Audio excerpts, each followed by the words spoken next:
আমরা আজকে চলে আসলাম কোষচাঁদপুরের একটা ড্রাগনের বাগানে। ড্রাগনের নাম শুনে কেন জানি একটু ভয় চলে আসে ভিতরে, ড্রাগনের কথা শুনলেই।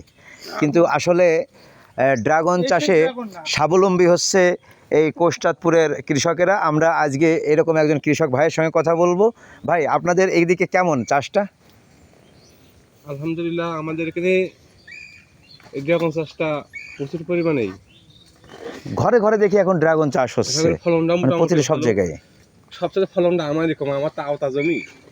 আরে কি বলে, এখন তো সিজন শেষ, তারপরে তো আপনার দেখতেছি বাগানে ভালো ফলন দেখা যাচ্ছে। মোটামুটি যাই হোক আছে, আল্লাহ হ্যাঁ। যথেষ্ট পরিমাণ দিয়েছে আলহামদুলিল্লাহ। এবার দাম কেমন পাইলেন?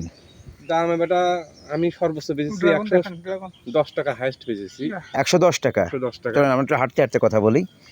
ড্রাগন দেখেন ভাই, একটু সাইড করে। এটা কি জাত মূলত ড্রাগনের? এটা হাইব্রিড জাত আমাদের।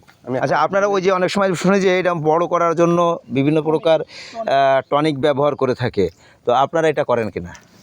এটা অনেকে অবশ্য যেহেতু একটা এসছে, হুম হুম। কম বেশি এসছে, তো অনেকে ইউজ করে।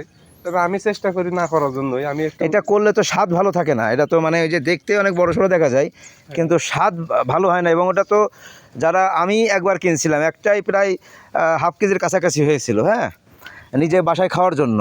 তো পরে আমি তো ওইটা শিক্ষা পাওয়ার পরে আমি আর ওই বড়টা কিনি না। আমি এখন বাজারে গেলে সব থেকে ছোটো যেটা, ওইটা কেনার চেষ্টা করি। এখন আসলে একটা কথা আছে, যেটা আছে যে অনেক সময় বড় হলে যে আসলে যে টনিক দেয় এরকম কোনো নেই, জাতের পার্থক্য আছে। পার্থক্য আছে। হ্যাঁ হ্যাঁ হ্যাঁ।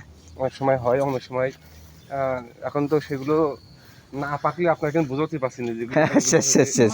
আচ্ছা, এই এই এই ডালগুলো কেটে দিবেন কবে আপনারা? এই যে এই বেশি যে যখন দেখা যাচ্ছে ফুল জালি আহা বন্ধ হয়ে গেছে, হ্যাঁ হ্যাঁ, দেখা যাচ্ছে আর আসছে না, তখন হচ্ছে মনে করেন যেগুলো বয়স্ক গাছ সেগুলো সব কেটে দেবো, কেটে দিয়ে আবার নতুন করে পালসি দেবে। এইগুলো দেখা 2 বছরের গাছ।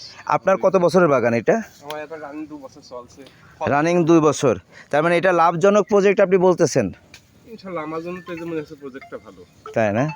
আপনাদের এই যে পাশে দেখলাম যে আঙুর চাষ হচ্ছে, আঙুরটাও কি আপনারা কি মনে করতেছেন এখন? ওটাও যেহেতু বাণিজ্যিকভাবে করছে, ওটা ইনশাআল্লাহ হয়তো আপনার পাশের জমি হয়তো করতেছে সেক্ষেত্রে। হ্যাঁ, রাব্বি স্যার, হাসান। এই যে আচ্ছা আচ্ছা, আপনি কি আগামীতে করার এটা প্ল্যান আছে কিনা? ইনশাআল্লাহ চেষ্টা করবো। তাই না? জমির আচ্ছা, উপরে নির্ভর করবে এটা। হ্যাঁ, ঠিক আছে।